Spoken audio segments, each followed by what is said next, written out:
திராவிட வரலாறு கொண்ட தாவேக்கள் இளைஞர்கள் 4 முனை போட்டி அப்படின்ற மாதிரி சொல்றாங்க. அவர் எந்த பின்னணியில் தாவேகாவில் போய் இணைந்தார் என்பது எமக்கு தெரியாது. ஆனால் தமிழ்நாட்டில் நடக்கிற அரசியல் நகர்வுகளில் ஒவ்வொரு அங்கத்திலும் பாரதிய ஜனதாவின் கைகள் உள்ளன. இதை யாரும் மறுக்க முடியாது. அதிமுகவில்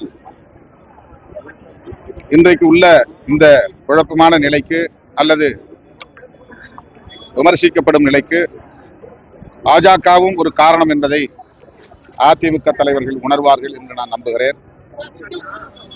தமிழ்நாட்டை குறிவைத்து பாஜக உள்ளிட்ட சங் பரிவார்கள் அரசியல் நகர்வுகளை மேற்கொண்டு வருகிறார்கள். இந்த சூழலில் தமிழ்நாட்டு மக்கள் விழிப்பாக இருக்க வேண்டும் என்பது மட்டும் என்னுடைய வேண்டுகோள். சார், இப்போ வந்து பாஜக ஏற்றுதா? அவங்க வந்து இப்போ நிர்வாகிகள் வராங்க. இப்போ பாண்டிச்சேரியும் முன்னாள் அதிமுக முன்னாள் பிஜேபி சேர்ந்த கூட வந்து சேரத்துக்கான வாய்ப்புகள் இருக்கு. எப்படி சார் பாக்குறீங்க?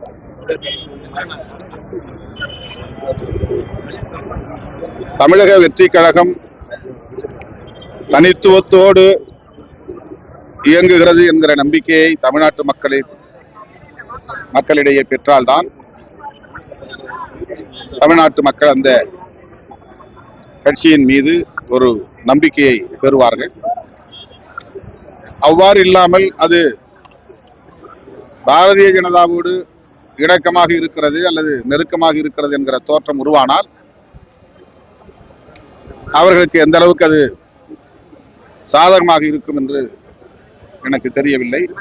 எதிராகத்தான் தமிழ்நாட்டு மக்களை பொறுத்தவரையில் எதிராகத்தான் பார்ப்பார்கள். இந்தியாவில் வேறு எந்த மாநிலத்திலும் இல்லாத ஒரு அரசியல் பாஜகவோடு உறவு வைத்துக் கொள்வதை சீர்தூக்கி பார்க்கிற அணுகுமுறை, அது மக்களுக்கு எதிரானது என்று கருதுகிற ஒரு பார்வை தமிழக மக்களிடத்தில் மேலோங்கி இருக்கிறது. அந்த வகையிலே பார்க்கிற போது பாஜகவோடு நெருக்கம் இணக்கம் தாவேகா காட்டினால் அது எத்தகைய தாக்கத்தை ஏற்படுத்தும் என்பதை அவர்கள்தான் சீராய்வு செய்து பார்க்க வேண்டும். நீங்க ஏற்கனவே இந்த அதிமுக பாஜக கூட்டணி அமைவதற்கு முன்னாடியே சொல்லிருக்கீங்க, பாஜக வந்து அதிமுக பண்ணிடும், அவங்க மேல தோல்ல ஏறி பயணம் சேர்த்து பாக்குறாங்க. தாவேகா நீங்க புதுசா வந்திருக்காங்க, அவங்க களத்துல இன்னும் வரல. அவங்களுக்கு நீங்க மூத்த அரசியல்வாதி என்ன சொல்றீங்க? திரு விஜய் அவர்கள் மீது எனக்கு நல்ல மதிப்பு உண்டு. அவர் அரசியலுக்கு வந்ததை முதலில் வரவேற்றவன் நான். ஆனால் அவர்